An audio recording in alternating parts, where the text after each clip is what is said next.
In this week's Parsha of Vayishlach, Yaakov is scared, afraid. He is vulnerable. He's running from his brother Esav, even though he is the one who caused this acrimony between the brothers. Yaakov has sent his family away, not sure that he's ever going to see them again, and in the night, in the darkness, he faces off against this Ish, perhaps a supernatural being. And in fact, what rabbis mostly focus on, and what is this being? Is it an angel? Is it Esav's guardian angel, as the Midrash suggests? Or perhaps it's a demon, or perhaps, as Rambam suggests, maybe it's a metaphor for his own internal demons. But regardless, the thing that Yaakov cares about most of all is not about whether or not he can win this battle. It's that when he fights, he's not doing it alone. Because over and over again, he has been asking to not be alone on his journey. If we go back to the incident where Yaakov first comes into contact with God in his dream with the sulam, with the ladder, or the ramped ziggurat, a kind of pyramid, where he speaks to God and he says to God, "You will be my God as long as you make me a promise." He says, "Im yihyeh Elohim imadi." If God will stand with me, God, if you're going to be by my side, then I will continue the covenant.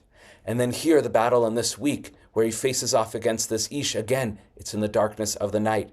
And then even later, when Yaakov finds out that his son Yosef is still alive, and that night, in the darkness, he has trouble sleeping. He's afraid to leave his land and go to Mitzrayim. He knows that there's darkness waiting there. Yet God comes to him and says, Yaakov, Yaakov, don't worry, I'm always with you.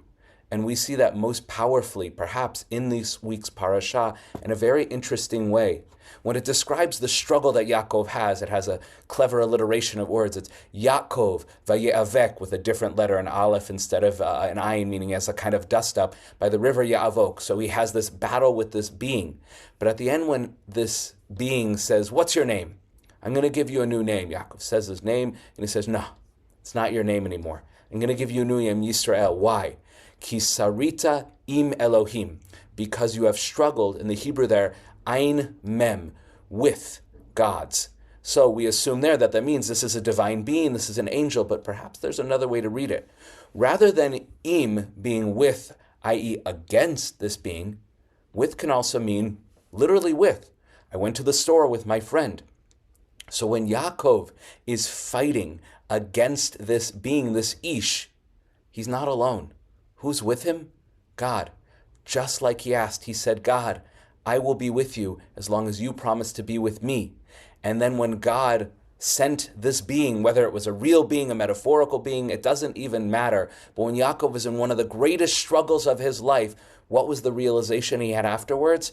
No matter what I'm going through, no matter how angry or vulnerable or scared I am, God promised that he will always be with me. And a great rabbi, the Meshech Chochmah, Rabbi Meir Simcha of Dvinsk in 19th century Lithuania, emphasized that every time God comes to Yaakov, it's always at night. And perhaps the message there, says the Meshech Chochmah, is that God is coming at night to remind Yaakov that even if bad things happen not at night, just like I am there with you in the darkness, so too I will be with you in the greatest dark moments of your life. That's what makes a relationship strong. Not that we fight with each other. That's any relationship has that. But to know that no matter what, the people we care about will be with us. No matter how vulnerable we are, we can trust that they will always be with us by our side. Shabbat Shalom.